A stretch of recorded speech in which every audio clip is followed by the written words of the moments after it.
Hello everyone and welcome back. My name is Mr. Cobalt, and in this video we're going to be going over Lewis structures and how to determine the bond angles and hybridization and pi bonds in a given molecule. So let's get into this.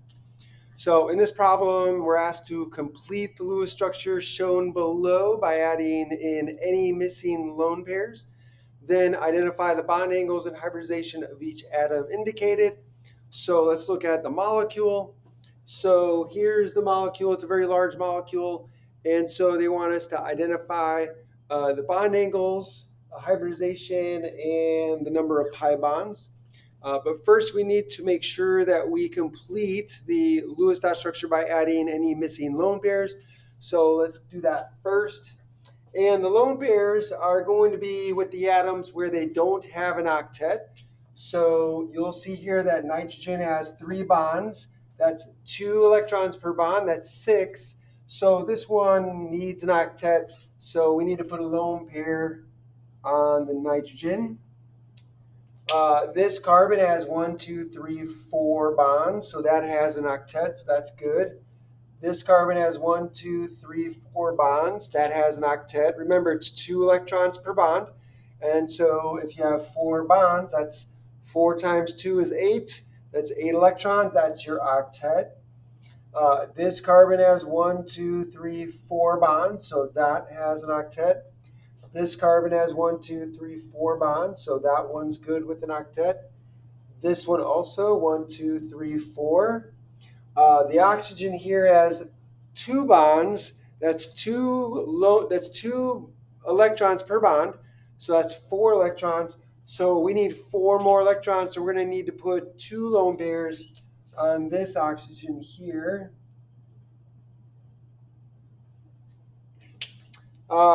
This carbon has 1, 2, 3, 4 bonds. So that's going to be an octet. That's 8 electrons.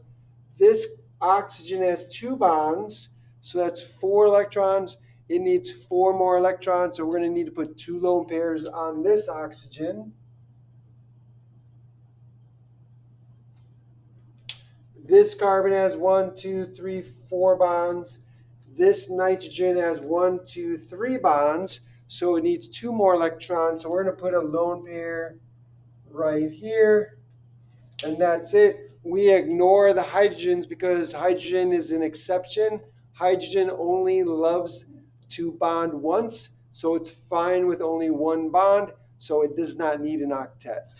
Okay, so now that we have that part done, now we can go ahead and look at bond angles. So we're going to look at the bond angles for atoms A, B, C, and D. So for A, they want us to give this bond angle here.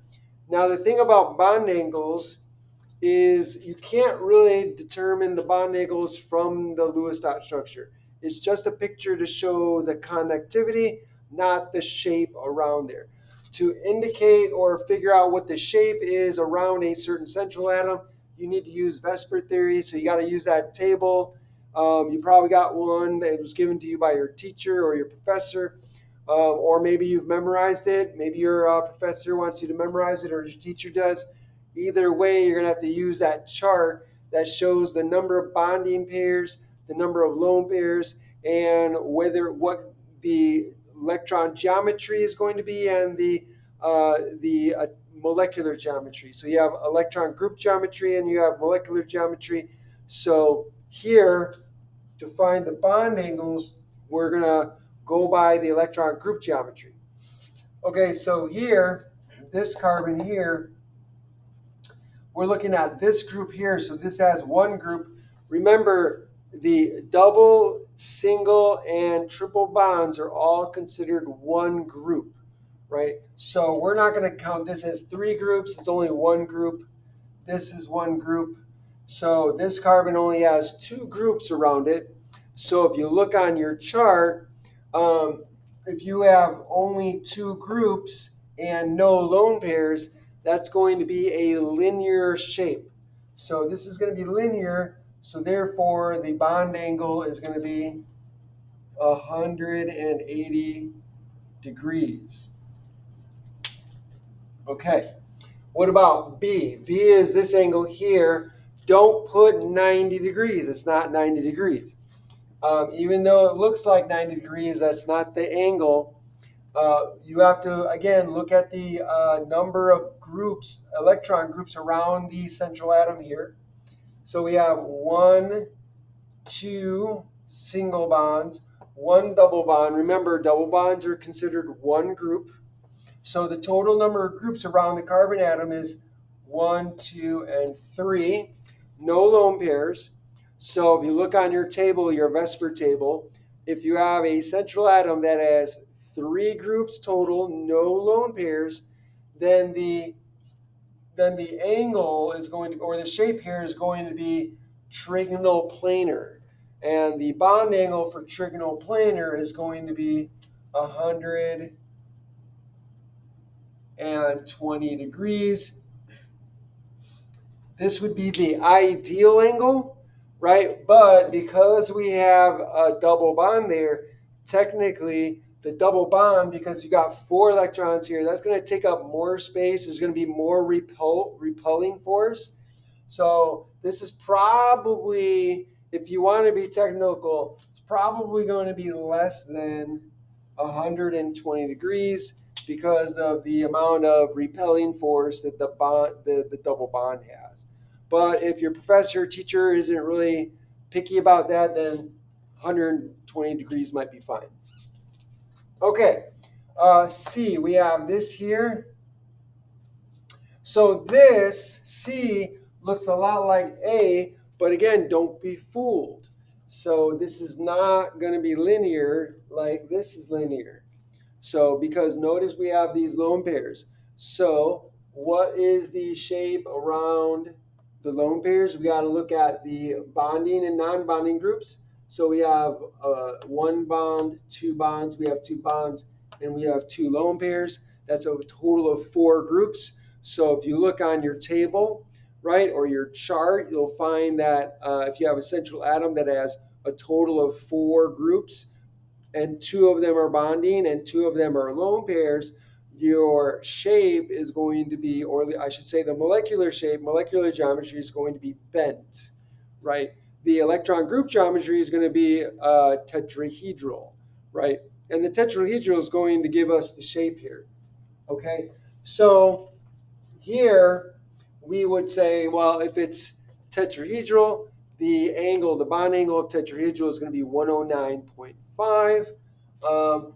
But because of the lone pairs, like the double bond, lone pairs take up more space, right? The electron geometry, or I should say density, the electron density of the lone pairs are going to be kind of taking up more space. So again, the repelling force is going to be stronger. So it's going to push those bonds closer. So I would put less than 109.5. It could be like 105, right? Might be the angle around there. But less than 109.5. 109.5 is the ideal angle, assuming if you had all equal atoms, all equal, everything is bonded, no lone pairs, all of that, then the ideal angle would be 109.5. But we don't have ideal here, so it's going to be less because the lone pairs take up more space. And finally, D, again, this is going to be not 90 degrees.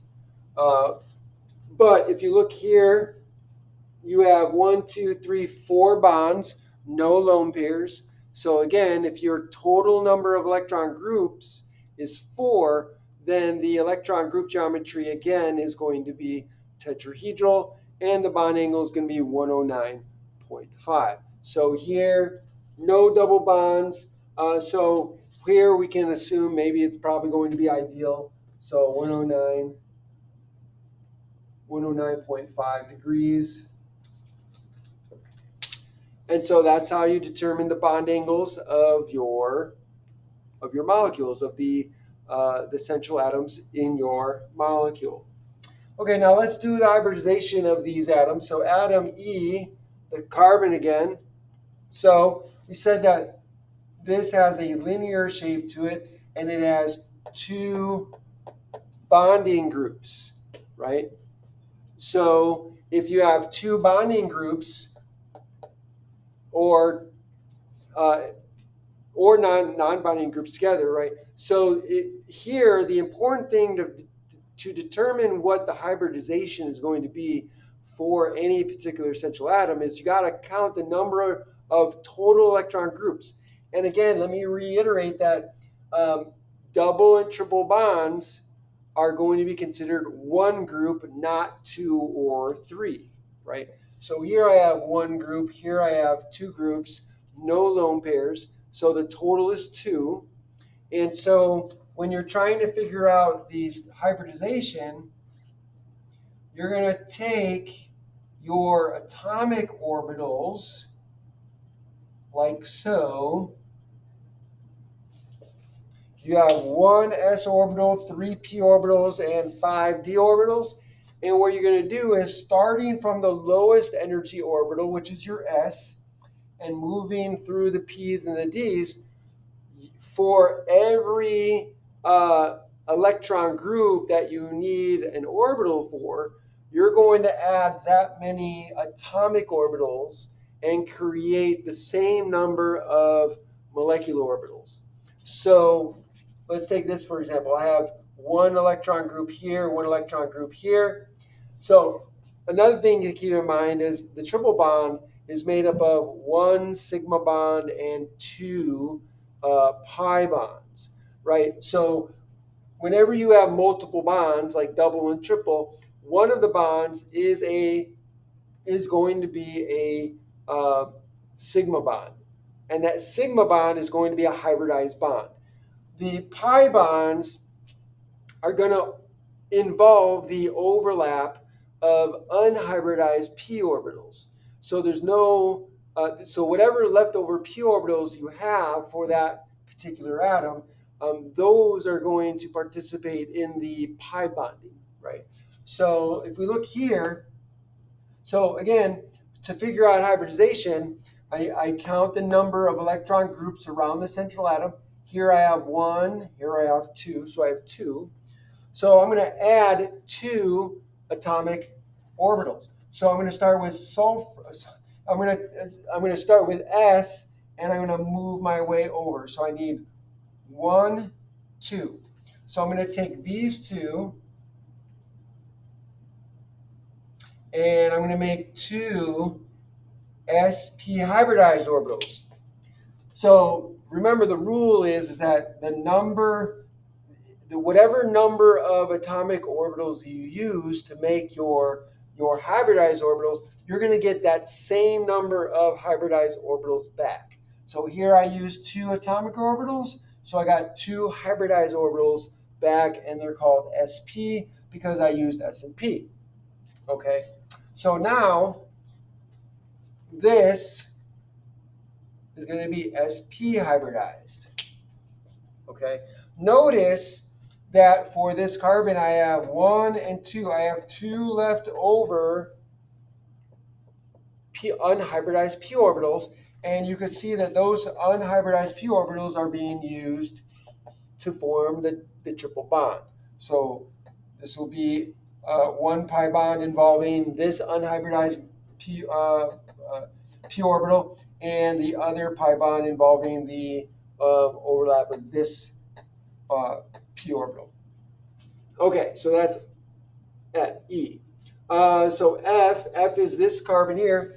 Again, we're going to count the number of electron groups. So we have 1, 2, and the double bond is 3, not 4. So 1, 2, 3.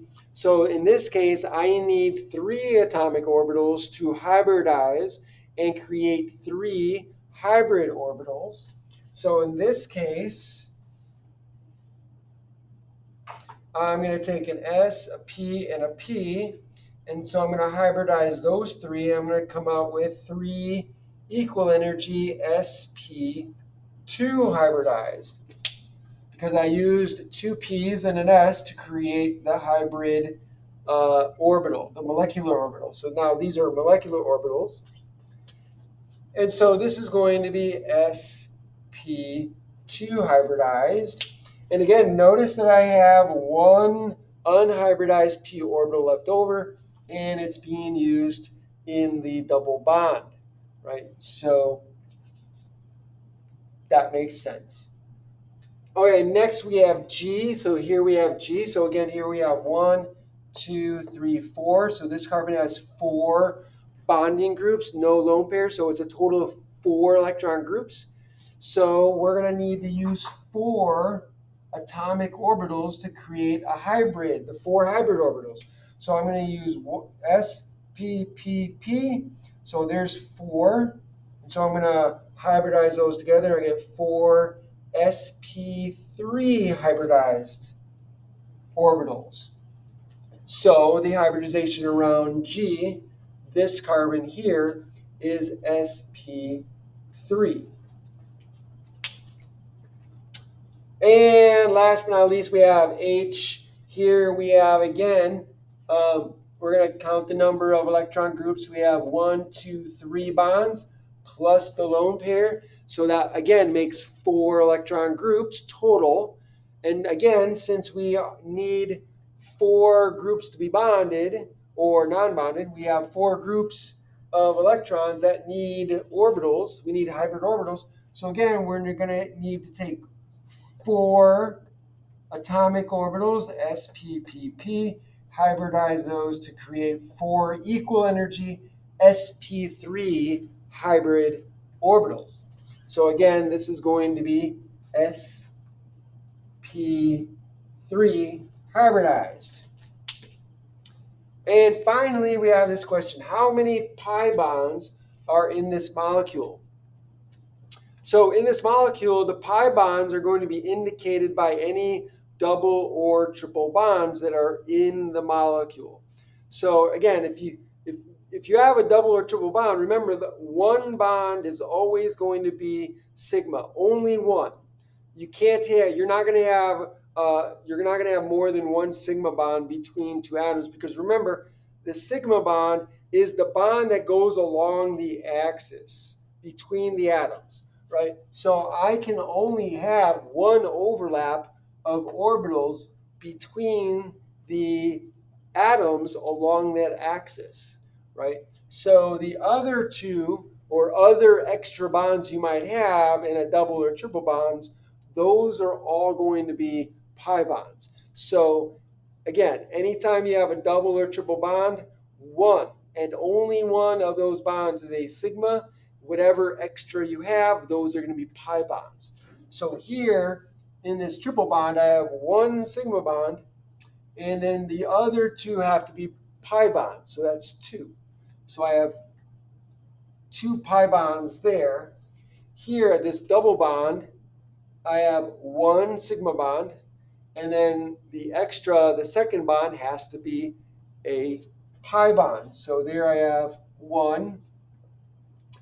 And here I have another double bond. Again, same thing. The first or one of the bonds is going to be your sigma bond, and then so the other one is going to be 1 pi bond. So the rest of the bonds, the single bonds, all the single bonds are sigma bonds, right? So no pi bonds there. So here I have 2 plus 1 is 3, plus 1 is 4. So I have a total of 4 pi bonds in this molecule. Now, if you're asked to give the sigma bonds, well, every single bond between atoms is going to have at least 1 and no more than 1 sigma bond. So I would count 1 here. So this would be 1, 2, 3, 4, 5, 6, 7, 8, 9, 10, 11, 12, 13, 14, 15, 16, 17, 18, 19, 20. So it would be 20 sigma bonds. If they were asking you that question, they're not asking us there here, but I wanted to go over that just to be complete. And that, ladies and gentlemen, is how you solve this problem. If you've enjoyed this video, if you learned from this video, if this helped you out in any way, then please like the video, share the video, hit that like button over there somewhere. You can find it easily. Also, do me a favor, subscribe to the channel. That would help me out a lot. If you do that, make sure you click the notification bell and click all so you'll be notified by all the videos I put out. And finally, put a comment down below in the comment section, right down there. Let me know what you think. Ask me questions. I would love to hear from you. If you have a problem or a question that you need help with, or if you have a topic you would like me to cover, write that down below. I would like to do that for you.